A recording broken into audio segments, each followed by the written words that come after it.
वक्त हम लोग किशनगंज ज़िले के ठाकुरगंज में मौजूद है, जहाँ लगातार जो है इंडस्ट्री आ रही है। यहाँ के लोगों को जो है रोज़गार मिल रहा है। एक तरह से देखा जाए तो बिहार से जो है कहीं ना कहीं धीरे धीरे जो है पलायन जो है ख़त्म होता जाए। हमारे साथ इस वक्त जो है अगरबत्ती फैक्ट्री के डायरेक्टर है। इनको एक समस्या का सामना करना पड़ रहा है।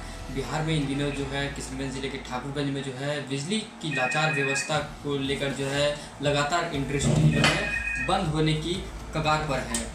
ऐसे अगर बिजली की लाचार व्यवस्था अगर ऐसी रही तो यहाँ के लोगों को जो है रोज़गार कैसे मिलेगा। फिर तो बिहार में जो है लोगों को पलायन का जो है सामना करना पड़ेगा। आइए इनसे बातचीत करते हैं।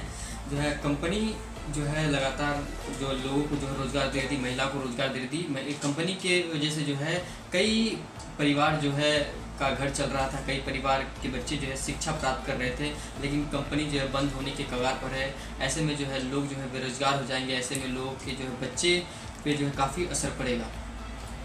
मैं आपको ले जाना चाह रहा हूँ नवंबर के महीने में, नवंबर दिसंबर के महीने में, जब मेरे फैक्ट्री में करीबन 50 से 60 लेडीज़ काम कर रहे थे।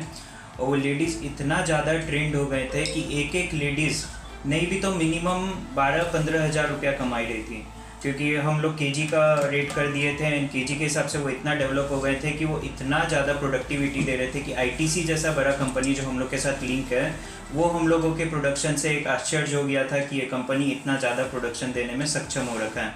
उनको हम लोग का सेटअप बहुत अच्छा लगा। खासकर ये बिहार का सबसे पहला बैम्बू सेटअप था जो बैम्बू स्टिक बना रहा है, जो चाइना के इंपोर्ट को कहीं ना कहीं थोड़ा अफेक्ट कर रहा है, क्योंकि हम लोग अपने खुद के डोमेस्टिक बैम्बू से अपना अगरबत्ती बना रहे हैं। तो वो सब चीज़ में काफ़ी बड़ा है ये। तो मतलब मैं आपको बोलूँ कि बिहार में एक ऐसा फैक्ट्री, और वो भी ये फैक्ट्री अपने इतना कि ऐसा अगरबत्ती दे रहा है आईटीसी जैसे कंपनी को, जो पूरे इंडिया में सप्लाई कर रहा है। नॉट ओनली इंडिया, इंडिया के बाहर भी अपने अगरबत्ती सप्लाई कर रहे हैं। तो हम लोग के लिए कितना गर्व का बात होता है कि बिहार के एक इस इलाका से अगरबत्ती बन के all over India and even outside India supply हो रहा है। ये सबसे बड़ा बात हो जाता है हम लोगों के लिए। तो ये मैं आपको बात कर रहा हूँ नवंबर दिसंबर की महीना, जब इलेक्ट्रिसिटी का भी पोजीशन बहुत अच्छा था।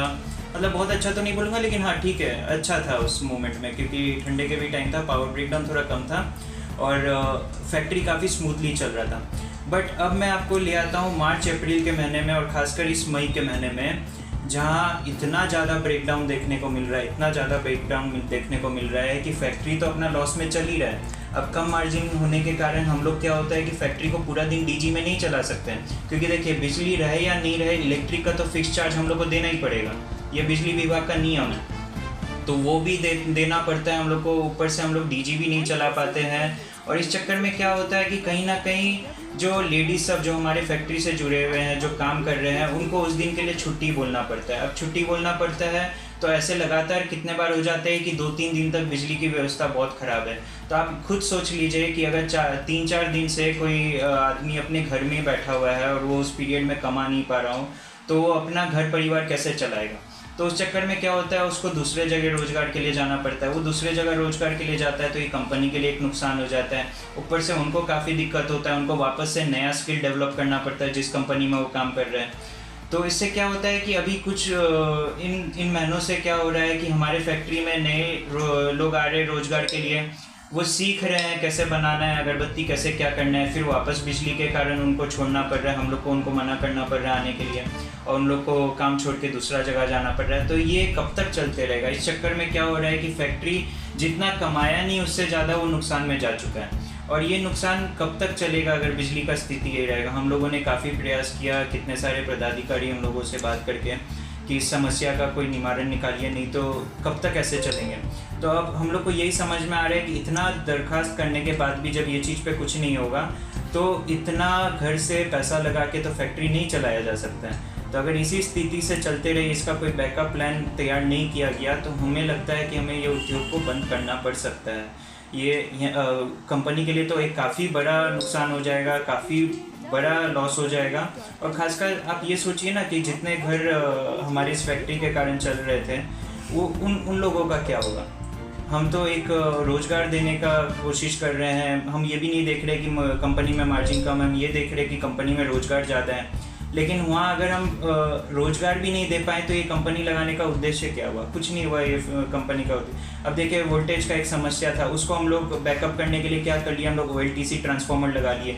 वो ट्रांसफार्मर ऑलरेडी इतना महंगा होता है, बट हम लोग वो भी नहीं देखे। हम लोग देखे कि कम से कम वोल्टेज का इशू नहीं आए, तो वोल्टेज कम रहता है, हम लोगों को दिखाता है हम लोगों के सिस्टम में कि 180-190 का वोल्टेज आ रहा है, बट हम लोग ये ट्रांसफार्मर उतना कैपेबल है कि उसको 240 का वोल्टेज कन्वर्ट कर देता है। बट सिर्फ वोल्टेज को एक कंट्रोल करना एक प्रॉब्लम नहीं है ना। अब जब लाइन ही नहीं रहेगा तो आप वोल्टेज का करिएगा क्या? आप कुछ नहीं कर पाइएगा। तो अब यही सब चीज़ को लेके जब हम लोगों का फैक्ट्री में यही हो रहा है कि नए लोग आ रहे हैं, सीख रहे हैं, वापस जा रहे हैं, वापस नए लोग आ रहे हैं, सीख रहे हैं, वापस जा रहे हैं, करते करते जो फैक्ट्री 60-70 लोगों को रोजगार दे रहा था, वो फैक्ट्री आज 10 से 15 लोग को ही रोजगार दे रहा है। और अब तो लग रहा है ये स्थिति रहा तो आगे वो 10-15 को भी नहीं दे पाएगा रोजगार। तो इसके लिए कुछ ना कुछ बिजली विभाग को करना बहुत ज़रूरी है। नहीं तो ठाकुरगंज में जिस स्पीड से उद्योग लग रहा था, मैं कंफर्म हूँ कि उतने ही स्पीड से उद्योग